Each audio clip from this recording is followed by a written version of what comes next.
সব শাশুড়াই কিন্তু খারাপ হয় না। মেয়েদের শ্বশুরবাড়িতে সব শাশুড়িরাই কিন্তু খারাপ হয় না। যেসব মেয়েদের শ্বশুরবাড়িতে 12 জন থাকে, 12 জন যেমন দেওর, ভাসুর, শ্বশুর, শাশুড়ি, ননদ, বিশেষ করে ননদ, আইবুড়ো ননদই হোক আর বিয়োলা ননদই হোক, যে সমস্ত মেয়েদের শ্বশুরবাড়িতে এরকম থাকে, মানে চিরকালই থাকুক আর যখন তখন এসে থাকুক, সেই শ্বশুরবাড়িতে সেই সমস্ত মেয়েদের শাশুড়িরা বউদের দু চোখে সহ্যই করতে পারে না। আর যখন তাদের সংসারে শাশুড়ি বউয়ের ঝগড়া হয়, স্বামী স্ত্রীর ঝগড়া হয়, মনিমলান হয় না, তখন মেয়ের মাকে নিয়ে টানাটানি করে। কিন্তু মেয়ের মা তার মেয়েকে সবসময় ভালো শিক্ষাই দেয় যে সংসারটা কর, সংসারটায় মানিয়ে নে, সংসারটা টিকিয়ে রাখ। আর ছেলের মা কী করে ব্যস্ত থাকে, ছেলের মা এই কাজেই ব্যস্ত থাকে যে কীভাবে ছেলে বউয়ের সংসারটা ভেঙে দেওয়া যায়। আর ছেলের মা আর মেয়ের মার মধ্যে অনেক অনেক পার্থক্য। একটা মেয়ের শ্বশুরবাড়িতে একটা মেয়ের মা চাইবে সবসময় আমার মেয়ের সংসারটা টিকে থাক। আর ছেলের মা কি চাইবে, ছেলের মা চাইবে বউ থাক আর নাই থাক, আমার ছেলের বউ চলে গেলে আমি আমার ছেলের ধরে বেঁধে আবার একটা বিয়ে দিয়ে দেবো। এই চিন্তাভাবনা মনে রাখে। কত নিচু চিন্তাভাবনা ছেলের মায়ের মধ্যে। আর মেয়ের মায়ের মধ্যে কত উঁচু চিন্তাভাবনা।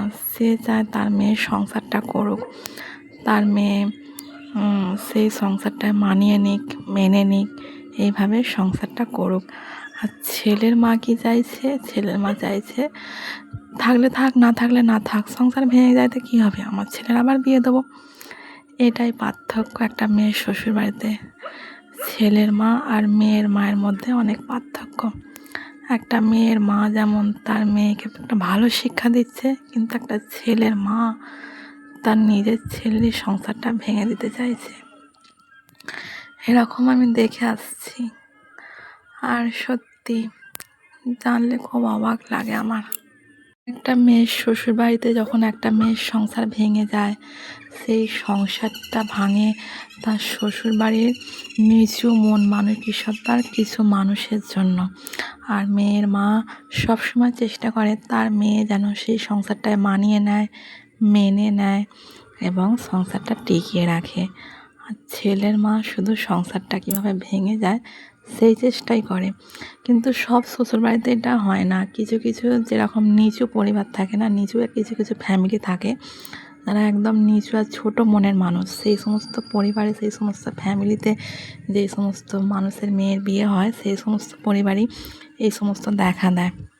এবং যে সমস্ত পরিবারে ননদ বসানো থাকে, আইবুড়ো ননদই হোক কিংবা বিবাহিত ননদই হোক, দিনের পর দিন যারা এসে বাপের বাড়িতে বসে থাকে, কিংবা আইবুড়ো ননদ যখন সারা জীবনের জন্য থাকে, তখন সেই সমস্ত মেয়েদের শ্বশুরবাড়িতে এরকম ভাঙল ফাটল দেখা দেয়। আর কখনোই মেয়ের মায়ের কারণে কোনো মেয়ের সংসার ভাঙে না। আমি বলবো এটা 100% শিওর, আমি গ্যারেন্টি দিয়ে বলবো।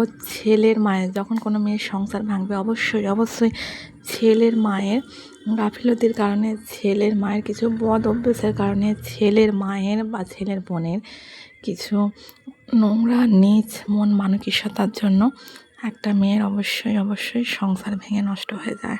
আমি মনে করি কোনো মেয়ের মা কখনোই চাইবে না তার মেয়ের সংসারটা যাতে ভেঙে যায়, গুঁড়িয়ে যায়। আর মেয়ের মা কখনোই কোনো মেয়ের মা কখনোই তার মেয়ের সংসার ভেঙে দেয় না। সেই মা সবসময় তার মেয়েকে এই ভালো শিক্ষাই দেয় যে মা তুই সংসারটা মানিয়ে নে, সংসারটা কর, সংসারটা টিকিয়ে রাখ মা, এরকমই বলে। কিন্তু ছেলের মা ঠিক বিপরীত। তাই কখনো কখনো ছেলের মা আর মেয়ের মায়ের মধ্যে এটাই অনেক বড় পার্থক্য। একটা মেয়ের মা আর একটা ছেলের মায়ের সঙ্গে এটাই হয়তো খুব বড় একটা পার্থক্য। অবশ্যই এটা তো নোংরা ফ্যামিলিতেই হয় এরকম সমস্যা। কিন্তু সব পরিবারে এরকম সমস্যা হয় না।